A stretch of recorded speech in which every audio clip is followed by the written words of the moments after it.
भाषा पण बघा. मंदिर आहे का कंपनी येतेच कळत नाही मला.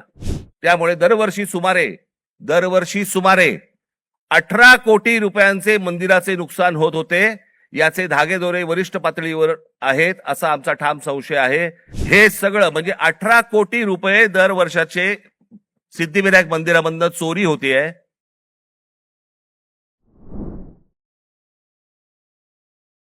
या देशामध्ये काय सुरू आहे आणि काय घडतंय. मी आज अजून एक गोष्ट तुमच्या समोर आणणार आहे. माझे पत्रकार बांधव इथे आलेले असतील. तुम्ही विचार करा, आपण जातो, श्रद्धेने जातो, मंदिरात जातो, आपण काही दानपेटीमध्ये टाकतो, ज्याच्यावरती या देशाच्या सगळ्या मंदिरांमध्ये लाखो कोटी रुपये जमा होतात. काय होतात, त्याचं काय होतं काय नाही माहित नाही. त्याचे ट्रस्ट असतात, त्याचे ट्रस्टी असतात सगळे. मग त्याच्यातनं आपल्याला कळतं चोऱ्या होत आहेत. आता हे प्रकरण घ्या. पत्र आहे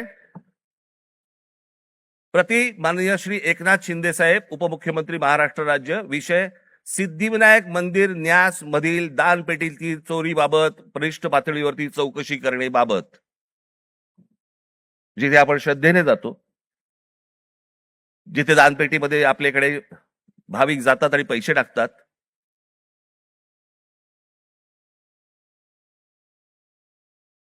त्याचं कारण असतं ते धर्मासाठी म्हणून आपण असे टाकतो.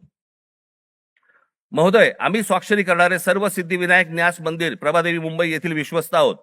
साहेब, आपण विश्वासाने आमची संबंधित ट्रस्टवरती सदस्य म्हणून नियुक्ती केली असून आपल्या विश्वासाला पात्र राहण्याचा आम्ही प्रामाणिकपणे प्रयत्न करत आहोत. भाषा पण बघा.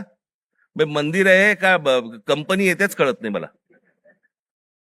त्यामुळे मंदिरात गेल्या 1.5 वर्षाच्या कालावधीत विविध उपाययोजना राबविताना मंदिराची मिळकत 35% जादा वाढविण्यात आम्ही काही प्रमाणात यशस्वी झालो आहोत. मिळकत तुम्ही कसे यशस्वी झालात असो. महोदय, विश्वस्तांच्या सतर्कतेमुळे मंदिरातल्या दानपेटीतून पैसे चोरणारे कर्मचारी पकडले गेलेले आहेत. हे कर्मचारी पकडण्यापूर्वी दर बुधवारी मंदिरातल्या दानपेटीतील रकमेची मोजदाद ही 50 लाख रुपयाच्या आत होती. मात्र हे कर्मचारी पकडल्यानंतर गेले 3 आठवड्याची दानपेटी रक्कम ही 1.5 कोटी रुपयांच्या घरात पोहोचली आहे. याचाच अर्थ यापूर्वी दर आठवड्याला दानपेटीतील जमा होणाऱ्या काही रकमेतील काही रक्कम ही लंपास होत होती. त्यामुळे दरवर्षी सुमारे 18 कोटी रुपयांचे मंदिराचे नुकसान होत होते. याचे धागेदोरे वरिष्ठ पातळीवर आहेत असा आमचा ठाम संशय आहे. साहेब, या प्रकरणाची आपण गंभीर दखल घेऊन शासकीय पातळीवरती संबंधित प्रशासनातील वरिष्ठ अधिकाऱ्यांची चौकशी लावावी अशी आमची आपणास विनंती आहे. विश्वस्त मंडळ सिद्धिविनायक गणपती मंदिर न्यास प्रभादेवी मुंबई. हे सगळ्यांनी सह्या केल्या आहेत. राहुल लोंढे, भास्कर शेट्टी, महेश मुदलियार, जितेंद्र राऊत, मीना कांबळी, मनीषा तुपे, गोपाळ दळवी, सुदर्शन सांगळे. हे त्यांचं पत्र आहे.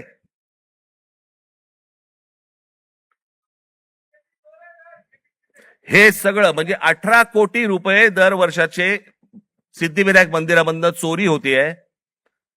आपण भाबडेपणाने, भाविकपणे आपण तिकडे जातोय, दानपेटीमध्ये आपण टाकतोय.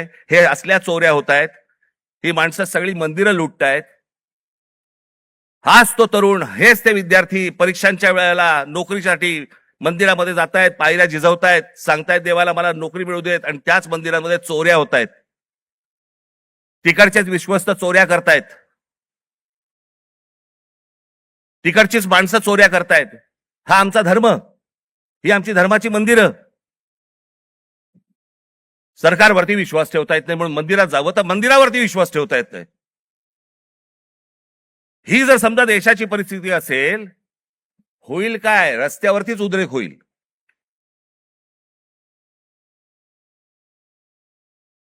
राजकारण सोडून द्या बाजूला. मला असं वाटतं या सगळ्या गोष्टींचा सामूहिक देशाचा म्हणून, राज्याचा म्हणून आपण विचार करणं गरजेचं आहे सर्वांनी मिळून.